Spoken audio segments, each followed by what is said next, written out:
Selamat pagi anak-anak. Jumpa lagi hari ini bersama Ibu Ana.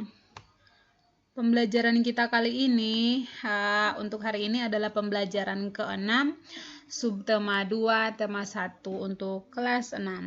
Nah, hari ini anak-anak, lebih tepatnya kalian akan belajar tentang apa sih laporan pengamatan itu. Juga setelah akhir dari penjelasan Bu Ana, kalian akan membuat sebuah teks atau sebuah laporan pengamatan. Nah, kebetulan kalian untuk tema subtema satunya belajar tentang tumbuhan atau tanaman, dan subtema 2 kalian belajar tentang hewan, manfaat hewan, cara berkembang biak hewan. Jadi Ibu harapkan kalian dapat mengamati untuk setelah selesai pembelajaran ini, kalian dapat membuat laporan pengamatan setelah kalian mengamati baik hewan atau tumbuhan. Oke, untuk membuat laporan pengamatan itu, mari kita belajar bersama dulu tentang apa sih laporan pengamatan itu, bagaimana sih cara membuat laporan pengamatan itu. Nah, sebelumnya ini adalah tujuan pembelajaran untuk kalian hari ini, di mana kalian akan mengetahui pengertian dari laporan pengamatan, juga kalian dapat mengetahui ciri-ciri dari laporan pengamatan, dan struktur teks dari sebuah laporan pengamatan itu kayak gimana, serta yang terakhirnya adalah kalian menuliskan satu contoh laporan pengamatan dari hasil pengamatan kalian atau dari hasil observasi kalian terhadap baik tumbuhan, baik hewan, atau apa saja. Oke anak-anak, kita langsung ke slide berikutnya, yaitu tentang pengertian dari laporan pengamatan itu sendiri. Nah, di sini sudah ada ya anak-anak, ayo kita baca dan pahami bersama. Laporan pengamatan adalah laporan atau tulisan yang dibuat sebagai hasil pengamatan terhadap objek pengamatan tertentu, maksudnya ya. Pengamatan ini kebalik ya, pengataman maksudnya adalah pengamatan tertentu seperti sebuah tempat atau suatu proses pekerjaan kayak gitu ya.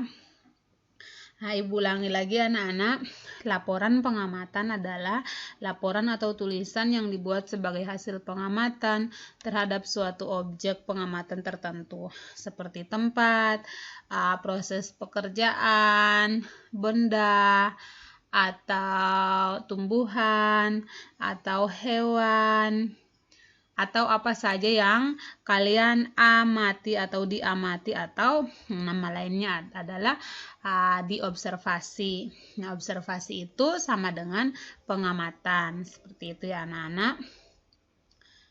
Nah, ini laporan pengamatan terhadap suatu tempat. Ini contohnya adalah tempat, misalnya laporan pengamatan kantor kepala sekolah, ruang tunggu sekolah, lapangan sekolah, atau ruang guru, dan lain-lain. Itu adalah pengamatan terhadap sebuah tempat maksudnya. Ini juga ada contoh tentang laporan pengamatan terhadap suatu proses pekerjaan, misalnya tentang laporan pengamatan cara membuat kopi, dan lain-lain. Oke anak-anak, sampai di sini kalian udah ngerti kan apa sih pengertian dari laporan pengamatan itu? Jadi laporan pengamatan adalah sebuah laporan atau tulisan yang dibuat sebagai hasil dari suatu pengamatan. Intinya itu ya anak-anak. Nah, kita lanjut ke slide berikutnya, yaitu tentang ciri-ciri teks dari laporan pengamatan atau laporan observasi. Yang pertama, laporan yang ditulis bersifat fakta. Fakta berarti dia nyata atau benar-benar ada. Yang kedua, bersifat objektif, ya benar. Yang ketiga, harus ditulis dengan lengkap dan sempurna. Apa sih yang diamati itu harus ditulis dengan lengkap, dengan sempurna kayak gitu. Terus tidak memasukkan unsur-unsur menyimpang atau moral yang tidak baik, benar, seperti propaganda, pemihakan atau penuduhan dan atau prasangka buruk. Nah, nomor 4 ini nggak boleh ada di dalam laporan pengamatan yang kita buat ya. Unsur-unsur yang menyimpang itu, propaganda ada, penuduhan itu nggak boleh, atau berprasangka buruk itu nggak boleh ada di dalam laporan pengamatan, karena laporan pengamatan itu dia bersifat fakta juga objektif. Seperti itu ya anak-anak.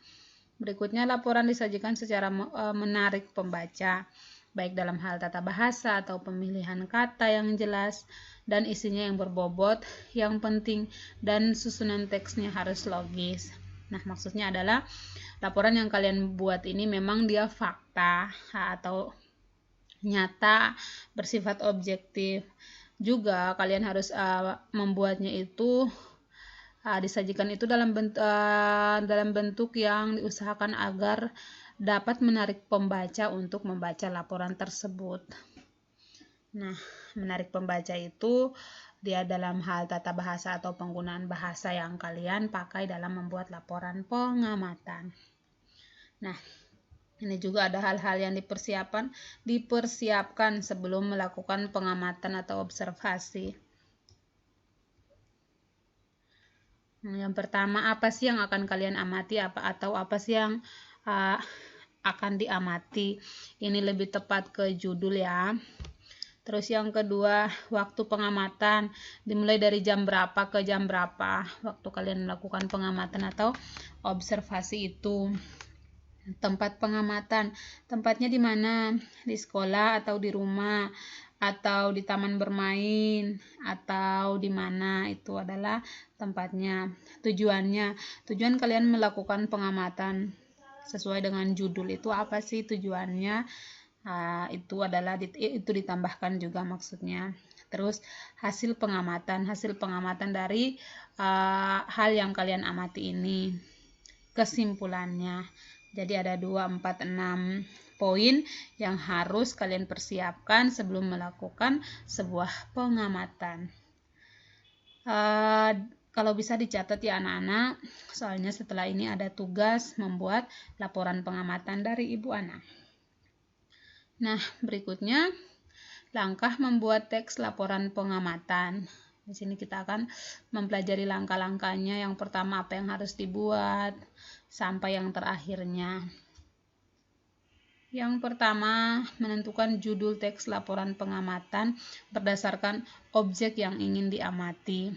Nah, yang pertama harus ditentukan judul dulu. Contohnya mau mengamati tentang sekolah. Berarti pengamatan terhadap sekolah atau terhadap tumbuhan, pohon mangga, seperti itu. Kalian harus menentukan judul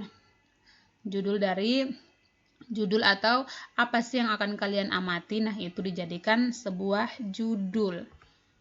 Oke, yang berikutnya membuat kerangka laporan pengamatan. Kerangkanya nanti Ibu kasih langsung ke contohnya, contoh laporan. Terus berikutnya membuat kalimat pembuka laporan pengamatan. Terus mengembangkan ide-ide yang ada di dalam kerangka yang sudah dibuat ya. Menyusun isi sebuah laporan dengan gagasan pokok, saran yang disertai dengan alasan mengenai teks laporan tersebut. Yang terakhir membuat kalimat penutup, yaitu berupa kesimpulan atau hasil dari pengamatan. Oke anak-anak. Nah, di sini sudah ada 2 gambar yang Ibu ambil dari internet. Ini kakak-kakak SMP, ini siswa SD kayaknya ya. Ini sedang melakukan pengamatan maksudnya atau melakukan observasi. Di sini yang pertama dipersiapkan anak-anak ini adalah yang pertama judul otomatis ya. Setelah itu mereka udah membuat kerangka laporannya, jadi pengamatannya. Jadi ketika di sini mereka tinggal mengobservasi atau mengamati. Ini kalau nggak salah apa ini ya, cabai nggak ya, tapi kok daunnya kayak gini ya. Ibu juga kurang tahu ya ini jelasnya gambar apa, tetapi pohon ini yang diamati mungkin dari warna daunnya atau dari jenis akarnya, buahnya ada atau enggak, seperti itu ciri-cirinya ya. Nah, anak-anak di sini juga sama sedang melakukan pengamatan terhadap sesuatu yang ada di dalam ini, seperti apa ya, pagar ya. Sesuatu entah tumbuhan atau apa, kurang jelas kelihatannya ya. Yang penting intinya ini adalah foto dari contoh sebuah pengamatan atau observasi. Oke anak-anak. Nah, ini adalah contoh laporan hasil pengamatan yang Ibu buat. Ada 2 contoh. Yang pertama, laporan hasil pengamatan lomba kebersihan kelas. Berarti ini dibuat setelah setelah lomba selesai maksudnya ya. Nah, nama kegiatan lomba kebersihan kelas. Tempat kegiatan Sekolah Dasar Harapan Bunda. Hari dan tanggal Senin 27 Juli 2020. Waktu pukul 7.30 sampai 10. Pengamat, maaf ya Jun, Ibu contohin pakai namanya Arjun. Arjun Alfred Heppe. Hasil pengamatan lomba kebersihan kelas. Pada hari Senin, tanggal ya maksudnya, tanggal 27 Juli 2020, SD Harapan Bunda mengadakan lomba kebersihan kelas. Lomba ini diadakan mulai pukul 7.30 sampai 10.00. Peserta lomba adalah siswa kelas 1 sampai kelas 6 SD. Semua kelas membersihkan kelas dan menata kelas dengan rapi. Setelah selesai lomba, kemudian diadakan penilaiannya. Jurinya adalah kepala sekolah, wakil kepala sekolah, dan guru SBK. Juara 1 adalah kelas 6, juara 2 kelas 3, juara 3 kelas 5. Juara 1 mendapat hadiah sebuah jam dinding dan 1 pot bunga hidup dan sebuah globe. Juara 2 mendapat sebuah jam dinding dan 2 pot bunga hidup. Sedangkan juara 3 mendapat sebuah jam dinding dan sebuah pot bunga hidup. Nah, ini adalah contoh ya anak-anak. Contoh Ibu mengandaikan lomba kebersihan kelas tingkat SD Harapan Bunda seperti itu. Di sini udah Ibu buat contohnya, kerangkahnya kayak gimana atau formatnya kayak gimana. Di sini ada judulnya seperti itu, nama kegiatannya ada biar jelas, tempat kegiatannya ada, hari tanggalnya ada, waktunya ada, pengamatnya tuh siapa sih yang membuat atau mengamati laporan ini kayak gitu ya. Setelah itu ini adalah kesimpulan atau hasil dari pengamatan terhadap lomba kebersihan kelas tingkat Sekolah Dasar Harapan Bunda. Nah, silakan kalian amati dengan baik untuk contoh pertama ini, dan Ibu akan lanjut lagi ke contoh yang kedua. Ini laporan hasil pengamatan tumbuhan di lingkungan sekolah, masih tentang sekolah ya anak-anak. Judulnya laporan hasil pengamatan tumbuhan di lingkungan sekolah. Hal yang diamati, tumbuhan di halaman sekolah. Tujuan pengamatan di sini ada tujuannya anak-anak untuk mengetahui ciri khusus tanaman mawar, berarti dia lebih dominan ke tanaman mawar atau bunga mawar. Tempat kegiatan halaman Sekolah Dasar Harapan Bunda. Hari dan tanggal Rabu 29 Juli 2020. Waktu pukul 7.30 sampai 10.00. Pengamat Ibu contohin dengan Rado Jaya Lubis. Hasil pengamatan. Nah, tumbuhan di halaman sekolah. Hasil pengamatan tanaman mawar yang ada di lingkungan sekolah adalah sebagai berikut. A. Ciri-ciri daun. Yang pertama, daun berwarna hijau tua. Yang kedua, bentuk daun menyerip. Yang ketiga, anak daun berbentuk lonjong. Itu adalah ciri-ciri bagian daun dari bunga mawar atau tanaman mawar. Yang kedua, yang bagian B-nya adalah ciri-ciri bunga. Maksudnya bunga dari pohon mawar, tanaman mawar ini ya anak-anak. Yang pertama yang ditemui di halaman sekolah itu adalah berwarna merah, merah muda dan putih. Yang kedua, mempunyai kelopak, mahkota, putik, dan benang sari. Nah, yang berikutnya C adalah ciri-ciri batang. Yang pertama, batang berkayu, tegak, dan bercabang. Yang kedua, seluruh batang tanaman mawar dipenuhi dengan duri. Jelas ya anak-anak? Nah, kesimpulannya, bunga mawar adalah jenis tanaman yang berbatang keras dan berkayu. Tanaman mawar penuh dengan duri, namun memiliki bunga yang sangat indah. Merah, putih, dan merah muda adalah beberapa jenis tanaman bunga mawar yang terdapat di halaman Sekolah Dasar Harapan Bunda. Nah, ini adalah 2 contoh laporan hasil pengamatan yang sengaja Ibu buat untuk menambah pengetahuan kalian tentang bagaimana sih membuat sebuah laporan hasil pengamatan itu. Nah, silahkan kalau mau lebih memahami lagi boleh di pause untuk dibaca. Oke, Ibu lanjut lagi ke tugas. Tugas 1 untuk pembelajaran 6, yaitu kalian membuat hasil laporan pengamatan melalui pengamatan di lingkungan sekitar. Jadi ini kalian mengamati lingkungan sekitarnya kalian. Boleh di luar rumah, boleh tentang tanaman atau tumbuhan, boleh tentang hewan, atau boleh tentang pekerjaan, boleh tentang sebuah tempat, dan lain sebagainya.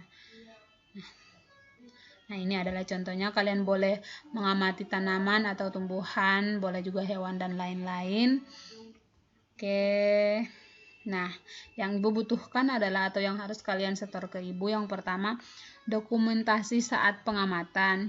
Jadi ketika kalian melakukan pengamatan terhadap tumbuhan atau tanaman, minta tolong seseorang, baik orang tua atau keluarga atau yang bisa ngebantu kalian untuk mengambil foto kalian saat melakukan pengamatan terhadap baik tumbuhan atau hewan atau apapun yang akan kalian amati. Setelah itu fotonya dikirimin ke Bu Ana. Nah, contohnya seperti ini ya, ketika kalian mengamati ada yang fotoin seperti ini. Ini juga kayak tadi sudah Ibu contohin. Nah, setelah itu, setelah kalian mengamati ini, sebelumnya kalian harus membuat judulnya dulu. Kalian mau mengamati apa sih? Melakukan observasi terhadap apa sih? Kalau tanaman-tanaman apa? Tadi contohnya mawar. Kalian boleh memilih selain mawar. Kalau hewan apa? Kalau punya kucing di rumah silahkan diamati, dituliskan ciri-cirinya seperti yang Ibu contohin tentang mawar tadi. Atau apa aja yang akan kalian amati, seperti itu. Setelah itu kalian membuat laporan seperti ini. Nah, di sini kan tadi tentang bunga mawar nih. Silahkan kalian buat formatnya dulu. Ini adalah formatnya. Kalau kalian tentang tumbuhan, ini adalah contohnya. Itu juga boleh tentang hewan atau apapun itu. Silahkan dilihat ini sebagai contohnya. Ini juga adalah contohnya yang sudah Ibu bacain tadi. Silakan dijadikan acuan untuk membuat tugas dari Bu Ana. Atau kalian boleh juga melihat contoh-contoh lain di buku yang kalian miliki atau di internet, seperti itu ya anak-anak. Tapi jangan menyalin tugas yang dari internet, karena Ibu mau apa yang kalian jadiin tugas hari ini atau apa yang kalian amati itu kalian mengirimkan dokumentasi atau foto saat melakukan pengamatan. Setelah itu baru kalian menuliskan hasil laporannya dalam bentuk tugas. Dituliskan di buku tugas tematik ya anak-anak. Sampai di sini semoga kalian udah paham ya, biar nggak keliru membuat tugasnya. Oke anak-anak, kalau sudah selesai membuat tugas yang ini mohon diingat, karena setelah ini masih ada lanjutan pembelajaran lagi. Jadi mohon diingat atau dipahami dengan baik agar kalian tidak keliru saat mengerjakan tugas yang Bu Ana kasih. Selanjutnya kita akan belajar tentang Pancasila lagi anak-anak, sambungan dari pembelajaran kemarin, yaitu penerapan sila-sila Pancasila dalam kehidupan sehari-hari.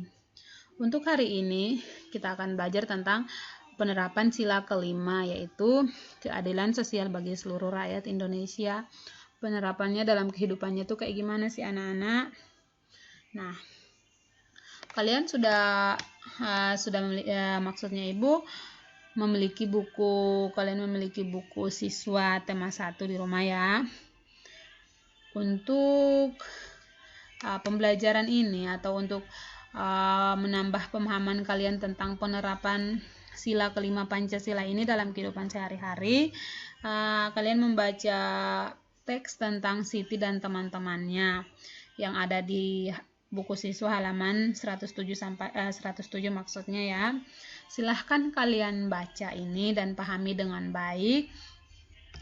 Setelah itu kalian mengisi pertanyaan yang berhubungan dengan teks ini, dan dia ada kaitannya juga dengan penerapan sila kelima Pancasila dalam kehidupan sehari-hari, yaitu tentang keadilan.